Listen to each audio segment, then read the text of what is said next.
네, 성도님들의 물질적인 후원과 기도로 중고등부 수련회를 잘 마치고 돌아왔습니다. 정말 수련을 통해서 원 없이 기도하고 원 없이 찬양하고 돌아온 시간이었습니다. 아마 그 순서가 적혀 있는 것을 보셨다면 아시겠지만 정말 밥 먹는 거 외에는 기도하고 찬양밖에 없어서 가지고 애들한테 힘들지 않았을까라는 생각을 했었는데 제주도 사람은 이제 저희들 육지 사람이라고 이야기를 하더라고요. 육지 사람들이 이제 두 교회에서 왔는데 한 교회에서는 첫날부터 뭐라고 이야기를 했냐면 하도 힘들다고 이야기하니까 거기에 이제 부산 선생님이 그러면 가라고 이야기했답니다. 제주도라서 갈 수가 없으니까 그냥 가라고 이야기했대요. 근데 그런 거에 비해서 저희 중고등부 학생들은 정말 단 한 번도 저한테 불평불만을 한 적이 없습니다.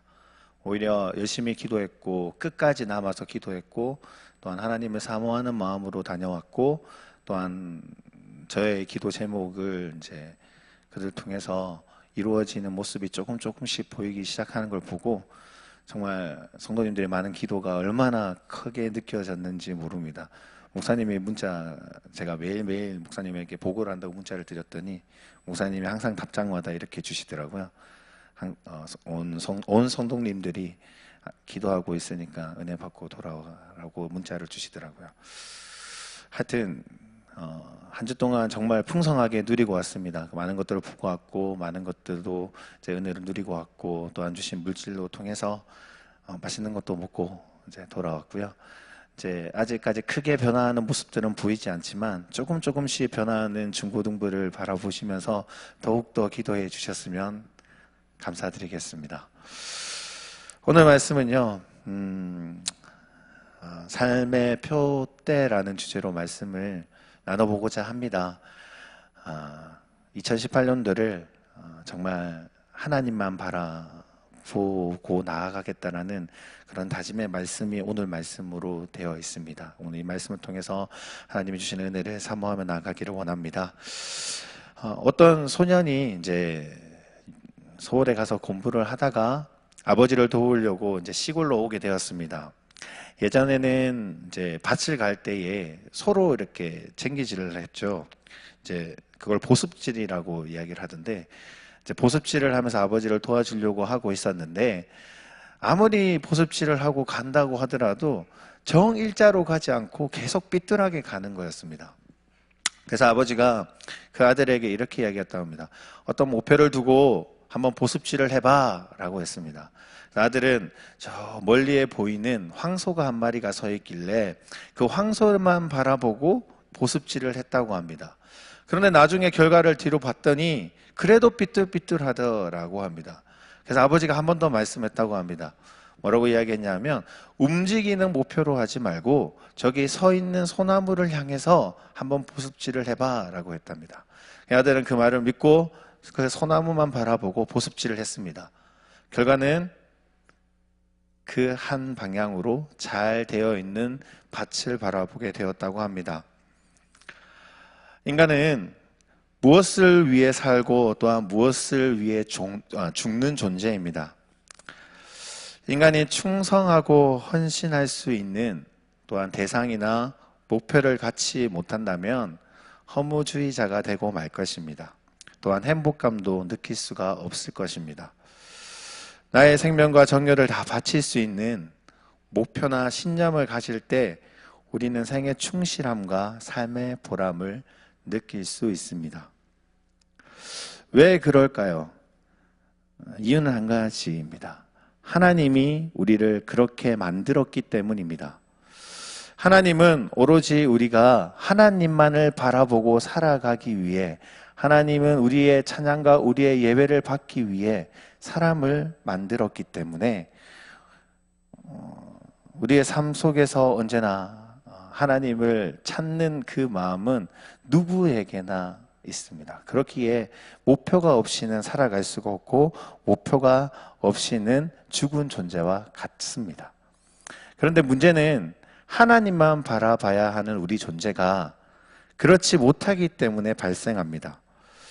내가 원하는 것이나 또는 남들이 인정하는 것들에만 목표를 두고 살아가고 있기 때문에 문제가 발생하는 것이죠. 아프리카에 가면 스프링벅이라는 사슴과 종류의 동물이 있습니다. 그 동물이 참 신기한 현상을 가지게 되는데, 스프링벅은 보통 30마리 정도의 무리를 지어 살아갑니다. 그런 무리를 지으면서 풀이 나는 곳을 찾아서 대표하는 그 사슴 한 마리가 그들을 데리고 다닙니다. 풀이 있는 곳을 먹다 보면은 어느 순간에 그 스프링벅의 무리들이 한때 모이게 되는 순간이 생깁니다. 길게는 2,000마리에서 3,000마리 정도의 무리가 발생하게 되는데, 이때부터 문제가 발생한 게 무엇이냐면, 스프링벅은 먹는 게 참 많이 먹는 동물 중에 하나인데, 자기가 먼저 먹으려고 앞으로 나오다가 보면요, 서로가 부딪혀서 서로를 밀어버리게 됩니다. 나중에는 앞에 무리, 그러니까 두목 같은 그 무리의 존재들까지도 밀어버리면서 앞으로 더 달리면 뒤에서 따라서 같이 달리기 시작을 합니다. 끊임없이 달리다가 어느 순간 앞에 절벽이 있을 때에 서야 되는데, 뒤에서 2,000~3,000마리가 물려다니면서 밀다 보니까 더 이상 설 수가 없고 그 낭떠러지에 다 떨어져서 죽게 되는 현상이 발견합니다. 이런 사슴태의 죽음의 행진은 우리의 인생과 너무나도 닮아 있지 않을까 생각해 봅니다. 많은 사람들이 낙원자가 되어서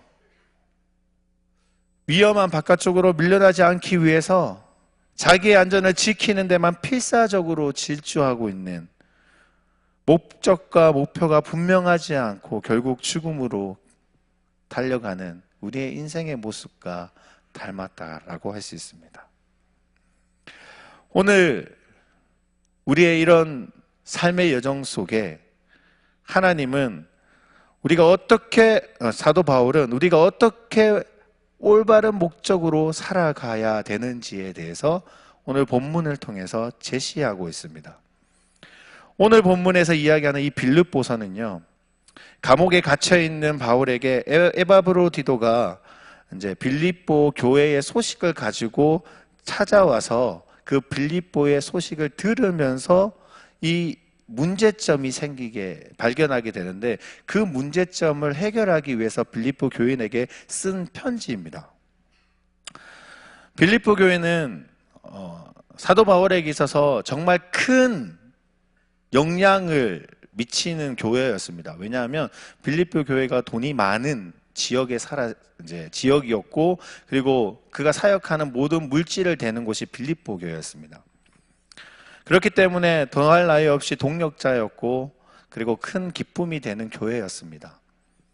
그런데 그에게 있어서 문제점이 발생한 게 무엇이냐면요, 그 사이에서 교인들 간의, 공동체 간의 분열이 일어나기 시작하게 된 겁니다.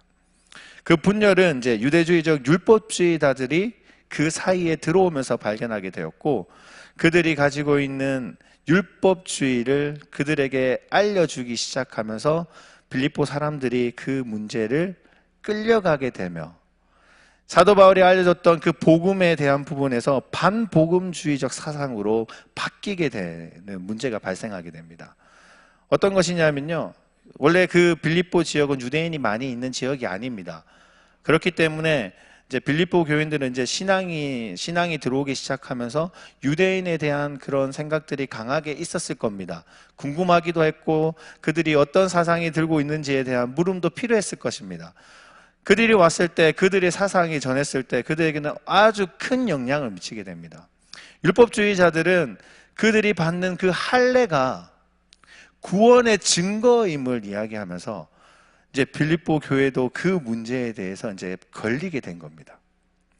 사도 바울은 이런 문제에 대해서 오늘 본문을 통해서 율법에 대한 것이 아니라 오로지 예수 그리스도의 십자가의 복음을 통해서만 구원을 얻는 그 길임을 설명합니다. 오늘 빌립보서 3장에서 처음의 부분에 보면 이렇게 이야기합니다. 2절과 3절에 이렇게 이야기합니다. 그들을 삼가하고 행악자들을 삼가고 몸이 상해는 이를 삼가라. 하나님의 성령으로 봉사하는 그리스도 예수로 자랑하고 육체로 신뢰하지 아니하는 우리는 곧 할례파라라고 이야기합니다. 그들의 모습은 개들이라고 이야기하며 행악자들이라고 이야기합니다. 그리고 몸을 상해하는 일을 또 삼가하게 합니다. 그 이유가 무엇이냐 하면 5절에서 7절에서 이야기합니다. 뭐라고 이야기하냐면 나는 8일 만에 할례를 받고 이스라엘 족속이요 베냐민 지파요 히브리인 중에 히브리인이요 율법으로는 바리새인이요 열심으로는 교회를 박해하고 율법의 의로 흠이 없는 자라. 그러나 무엇이든지 내가 유익한 것을 내가 그리스도를 위해서 다 해로 여길 뿐이더라 라고 합니다. 그들이 가지고 있는 그 할례에 대한 문제를 자기는 유대인이었고 자기는 그 모든 부분들을 어릴 때부터 해봤고 지니고 살았지만 그것은 모든 게 해다라고 설명하면서 오로지 그들이 믿고 따라야 될 것은 율법이 아니다라고 먼저 이야기합니다. 그리고 난 뒤에 사도 바울은 부활의 기쁨, 부활을 통해서 구원에 이르는 오늘 본문 12절과 14절에 대해서 설명하고 있는 겁니다. 바울은 표대를 분문한 자신의 삶을 통해서 빌립보 성도에게 오늘 본문을 통해서 4가지로 소개합니다. 그 첫 번째가 무엇이냐면요, 오늘 본문 12절 말씀입니다. 12절 말씀에 내가 이미 얻었다 함도 아니요 온전히 이루었다 함도 아니라 오직 내가 그리스도 예수께 잡힌 바 된 그것을 잡으려고 달려가노라. 그의 삶은 목표를 향해서 달려간다라고 합니다. 바울은 삶을 쉬지 않고 목표를 향해 달려가는 현재 진행형의 삶의 모습을 보여줍니다. 그래서 자신의 신앙은 아직 미완성되었고 신앙의 완성은 주님이 재림하실 때 이루어진다라고 말합니다. 12절 말씀에 내가 이미 얻었다 함도 아니요 온전히 이루었다 함도 아니라. 그의 삶은 다메섹 도상에서 예수님을 만난 후에 그의 인생은 완벽하게 변화가 되었습니다.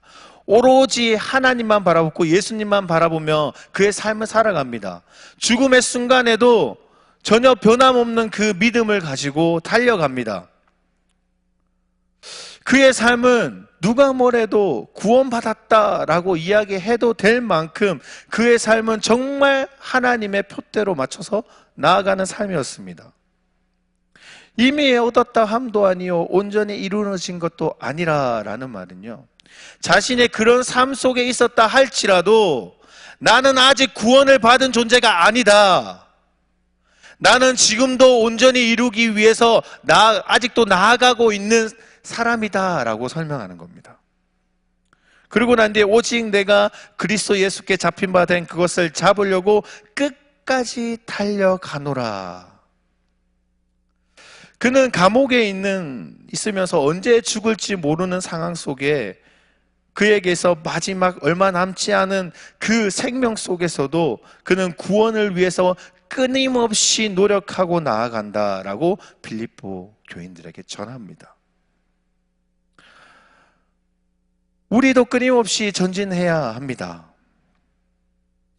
계절이 바뀌고 우리의 삶이 어느 순간 이렇게 진행이 되어 가고 있는 중에서도 그냥 그 상황에 안주해버리는 것이 아니라 결산을 출발로 바라보는 그 지혜로 우리가 주님 앞에 서는 그날까지 간직하며 달려가야 된다는 겁니다.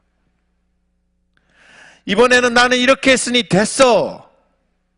이번에는 이 정도 했지만 다음에는 더 열심히 해야지 라는 이 생각, 이 말로 바뀌었을 때 우리의 삶 속에서 바라보는 그 신앙은 움직이기 시작합니다.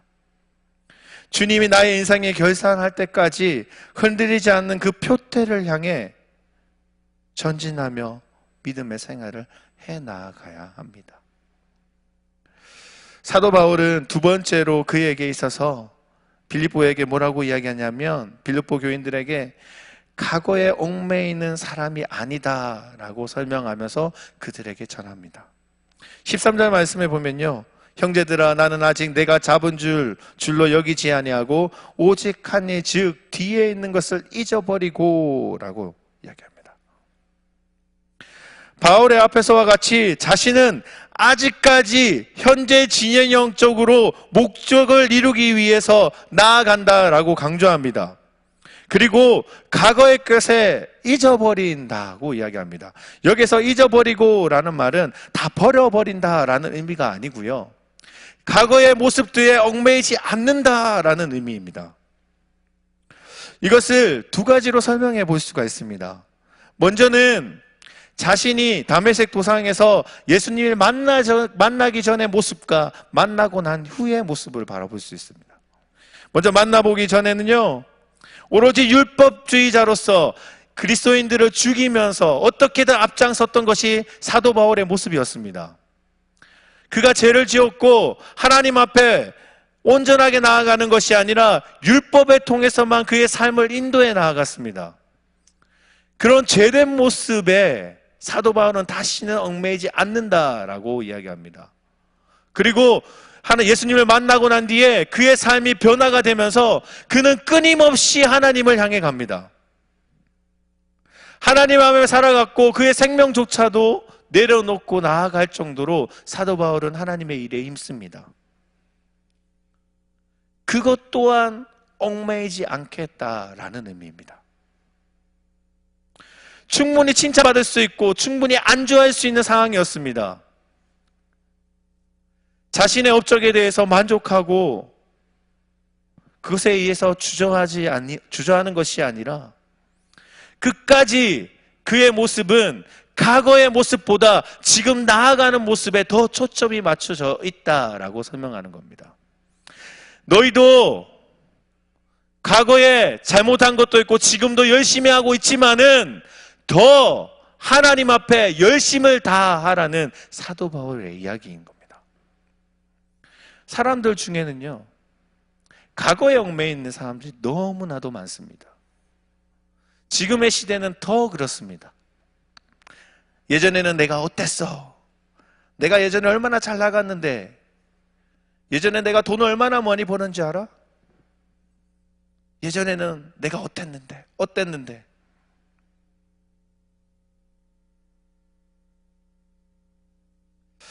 과거는 결국 우리의 지금 현실에 만족을 줄 수가 없습니다. 2017년도에 많은 은혜를 받으셨습니까? 2017년도에 너무 많은 기쁜 일도 있을 것이고 또한 슬픈 일도 있을 겁니다. 2018년도가 넘어왔지요. 예전의 모습은 우리에게 많은 유익을 줍니다. 하지만 얽매여서는 안 됩니다. 하나님의 표대로 이끌어가는, 하나님을 표대로 삼아가는 성도들은요, 과거를 통해서 현재의 유익을 주기는 하지만 그거에 얽매여서 있는 것이 아니라 더 나아가고 더 다름질을 하고 더 하나님의 말씀을 바라보고 살아가는 것이 성도의 모습이라는 것을 사도 바울은 이야기하고 있는 것입니다. 그리고 세 번째로는요, 미래지향적으로 살아간다라고 설명합니다. 13절에 보면요, 이렇게 합니다. 앞에 있는 것을 잡으려고. 사도 바울은요, 끊임없이 자기의 삶을 하나님에 드리고 끊임없이 하나님의 나라를 목표로 하며 살아갑니다. 미래지향적으로 사는 사람은 미래를 향한 꿈과 인생의 목표를 분명히 갖고 신앙의 표대를 바라보고 살아가는 사람을 말합니다.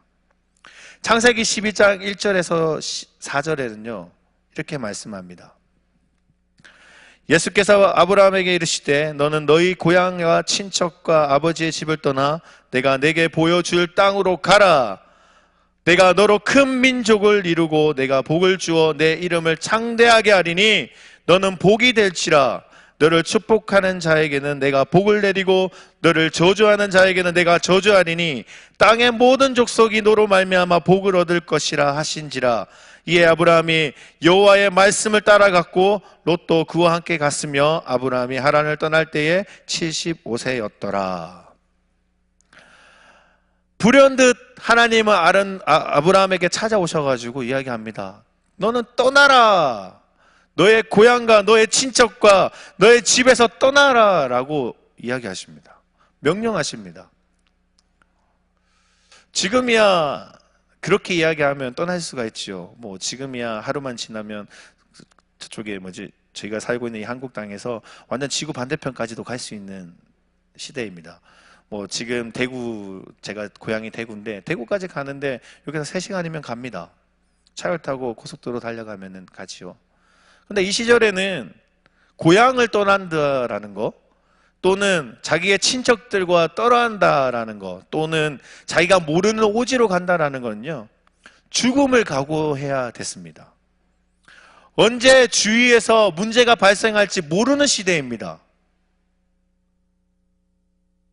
그런 상황에 하나님이 아브라함에게 찾아와서 떠나라라고 이야기하는 겁니다. 저 같으면 못 떠날 것 같습니다.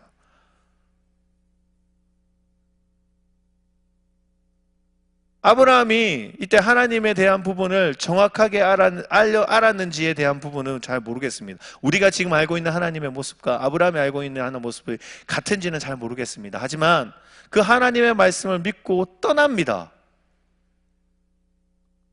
미래를 바라보고 너에게 줄 땅으로 떠납니다. 지금에 앉아있는 것이 아니라 오로지 하나님의 말씀만 듣고 하나님만 바라보고 떠나게 됩니다. 하나님이 주실 그 이후의 복들을 바라보면서 떠나는 겁니다. 미래는 더욱더 하나님이 책임주시다는 그 믿음 하나만으로 가지고 떠난다라는 겁니다. 우리의 신앙이 이런 모습을 닮아야 된다는 겁니다. 저번에 제가 이야기했던, 설교 시간에 이야기했던 것 중에 하나가 오로지 하나님만 믿고 나아가야 된다라고 이야기한 말씀을 기억나실 겁니다. 오로지 하나님의 말씀을 믿고 나아간다면 우리는 지금 이 시간, 이 순간에도 안주할 수가 없습니다. 하나님의 말씀을 가지고 나아가야지요.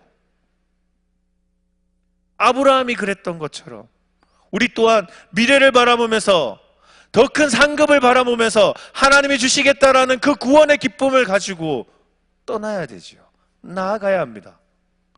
그게 사도 바울이 평생 가지고 있었던 그 신학의 철학이었고 하나님을 바라보는 그 믿음의 모습이었습니다.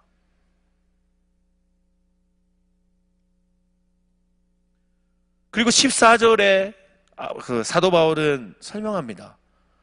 떠나는 이유는 한 가지인데 무엇 때문이냐? 오로지 14절 말씀입니다. 표대를 향하여 그리스도 예수 안에서 하나님을 위해서 부르신 부름의 상을 위하여 달려가노라. 그의 인생은 현재에 안주하는 것만이 아니라 과거에 안주하고 현재에만 안주하는 것이 아니라 미래를 향해서 나아간다라고 합니다. 무엇 때문에요? 표대를 향해서. 예수님만 바라보며 하나님이 우리에게 주시겠다 했던 그 구원의 기쁨, 하늘나라를 바라보면서 나아간다라고 빌립보 교인들에게 이야기합니다. 또한 우리에게도 이야기합니다. 달리기 선수가 열심히 달려가지요. 결승점을만 바라보고 달려갑니다. 그런데 갑자기 뒤를 돌아서 다른 방향으로 간다면 그는 목적을 잃어버린 모습일 겁니다. 마라톤 선수가 열심히 뛰어가다가 반 왔습니다. 하프까지 왔습니다. 그런데 다시 돌아가야 되는데 다른 방향으로 다시 가버린다면 그는 목표를 잃어버린 선수가 되어버릴 겁니다. 사도 바울이요, 마라톤 선수로 비교한다면 지금 이 순간에 편지를 쓰고 있는 시점이 마라톤 선수가 이제 42.195죠. 뛰어가는데 맨 마지막에 오면 카메라로 보면 나오잖아요. 맨 마지막에 이제 그 운동장에 들어오지요. 운동장에서 두 바퀴인가 한 바퀴인가 두 바퀴 돌고 난 뒤에 교습점에 들어갑니다. 사도 바울은 지금 인생에 있어서 그 마지막 이제 코스를 돌고 있습니다. 돌고 있는 시점입니다. 그 시점에 자신은 오로지 하나님만 바라본다라는 겁니다. 히스기야는요, 하나님 앞에 온전하게 살아갔던 왕이었지요. 하지만 그의 마지막 때에는요, 결국 교만한 모습 때문에 문제가 발생했습니다. 사도 바울은 자기가 마지막 그때까지도 하나님만 바라보겠다라고 다짐하고 있습니다. 우리의 모습도 그래야 됩니다. 열심히 뛰어가다가 마지막 그 순간에 다른 데 이탈해버리는 것이 아니라 오로지 하나님을 목표로 잡았다면 그 목표만 바라보고 뛰어가야 된다라는 겁니다. 사랑하는 성도님, 삶의 분명한 목표를 가지고 있지 아니하면 우리는 모두 어제의 사람으로 전락하고 맙니다. 어제의 사람이란 육체적인 나이가 많은 사람들만 말하는 것이 아니라 어떤 사람들은 이 땅에 살고 있으면서 삶의 목표를 잃어버리고 현재 바람 부는 대로 물결치는 대로 시세에 따라 이리저리 요동하고 살아가는 사람들을 말합니다. 우리가 내일의 사람이 되어 하나님과 함께 창조적으로 생산적으로 삶을 참여하며 우리의 삶의 분명한 목표를 시작하고 그것을 위해서 추구하며 살아가야 합니다. 예전에 제가 처음 사역했던 교회가 시골 교회였습니다. 그때가 26, 됐던 것 같은데요. 시골 교회에다가 전원교회입니다. 제가 저번 때 한번 이야기한 적 있나요? 제가 제일 싫어하는 꽃이 코스모스라고 이야기한 적 없나요? 제가 코스모스를 정말 싫어합니다. 다시는 보고 싶지 않을 정도로 정말 싫어하는데 이유가 뭐냐면 코스모스가 봄 때부터 싹이 올라옵니다. 그리고 코스모스는 겨울 때까지 있습니다. 어느 정도 자라냐면 제 키만큼 자라거든요. 그것도 그냥 이렇게 자라는 게 아니고 걔들은 군락을 이룹니다. 자, 저희 예전에 있던 교회가 1200평 되는 교회였거든요. 목사님의 목적은 오로지 전원교회로 만들겠다라는 목적이어서 야생화가 한 몇천 종 있는 교회였습니다. 그런데 뭐 야생화가 몇천 종이 있어봤자 뭐 하겠습니까? 저에게는 그냥 잡초일 뿐이었거든요. 아무리 이뻐도 잡초였고, 제가 매일 하는 게 일이 뭐냐면 아침에 일어나서 풀 태우고 뱀 나오니까 뱀약 치고 그 다음에 잔디 깎고 그 다음에 이제 물 주는 거였습니다. 코스모스가 얼마나 잘 자라냐면 아무리 약을 치고 약을 쳐도 자라납니다. 얼마나 자라나냐면 이제 나중에 끊임없이 자라가지고 이제 가을만 되면 성도님들이 코스모스 군락이 되거든요. 그럼 좋다고 가서 사진을 찍으세요. 저는 그때부터 걱정이 시작됩니다. 쟤들이 어떻게 되는지를 알거든요. 겨울이 되면 꽃이 다 떨어지면 말라버립니다. 이게 말라버리면 이게 통이 이 정도 돼가지고 안 잘라집니다. 아무리 낫지를 해도. 나중에 어느 정도 하냐면 이렇게 뽑아가지고 해야 되거든요. 뽑아서 그걸 불로 태워야 됩니다. 근데 그게 조그맣한 몇 평이면 뭐가 문제가 되겠습니까? 그런데 교회 전체를 해야 되니까 이거를 교육자들이 해야 되니까 얼마나 싫겠습니까, 이게. 자, 그 시절에 알게 된 한 가지의 사실이 있는데요. 그게 뭐냐면 해바라기가 왜 해바라기인지를 알게 되었습니다. 저는 해바라기가 왜 해바라기인지를 몰랐습니다. 26살 때까지 왜 이름이 해바라기인지 생각해 본 적이 없어요.